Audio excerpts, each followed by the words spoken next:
जैसा कि हमने बात किया था सतत आवेश वितरण के बारे में, जो कि गॉस के प्रयोग में बहुत ही उपयोगी है। तो इसी तरह वैद्युत फ्लक्स है। जब तक आप लोग वैद्युत फ्लक्स को नहीं जानेंगे तब तक आप लोग गॉस की प्रमेय में आप कुछ नहीं कर सकते। तो आइए हम लोग जानते हैं कि वैद्युत फ्लक्स क्या होता है। तो वैद्युत फ्लक्स क्या होता है, तो पहले इसकी डिफिनीशन समझ लीजिएगा, फिर मैं इसका चित्र समझा दूंगा।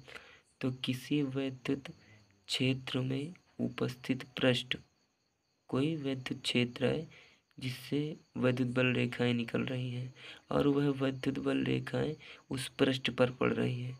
वह वैद्युत बल रेखाएं जितने पृष्ठ पर पड़ रही हैं उसे हम वैद्युत फ्लक्स कहते हैं। जैसे डिफिनीशन में है, किसी वैद्युत क्षेत्र में उपस्थित पृष्ठ पर लंबवत पड़ने वाली, ये नहीं कि टेढ़ी मेढ़ी, लंबवत पड़ने वाली वैद्युत बल रेखाओं की संख्याओं से परिबद्ध, मतलब वैद्युत बल रेखाओं की संख्या जितने में पड़ रही हैं उससे परिबद्ध पृष्ठ को वैद्युत फ्लक्स कहते हैं। इसे हम फाई से प्रदर्शित करते हैं।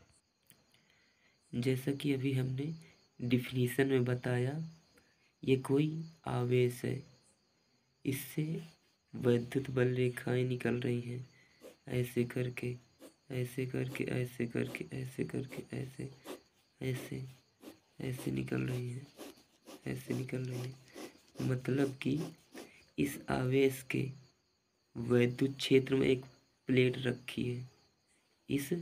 इस आवेश के वैद्युत क्षेत्र में ये प्लेट रखी है, ये वाली, और इस आवेश से वैद्युत बल रेखाएं लंबवत निकल रही हैं। मैंने क्या कहा? लंबवत ना। ये देखो इसमें कहाँ है, किसी वैद्युत क्षेत्र में, मतलब कोई वैद्युत क्षेत्र है, ये इसका वैद्युत क्षेत्र है, ये इसका वैद्युत क्षेत्र है। कहाँ चला गया? किसी वैद्युत क्षेत्र में उपस्थित पृष्ठ, ये कोई वैद्युत क्षेत्र है, इसमें पृष्ठ एक उपस्थित है।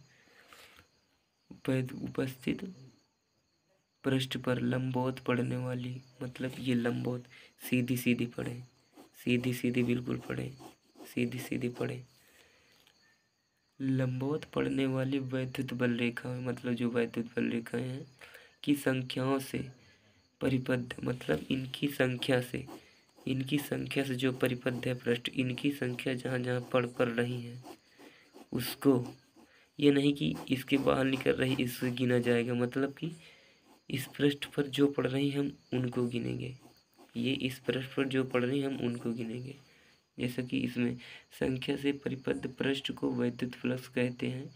इसे फाई से प्रदर्शित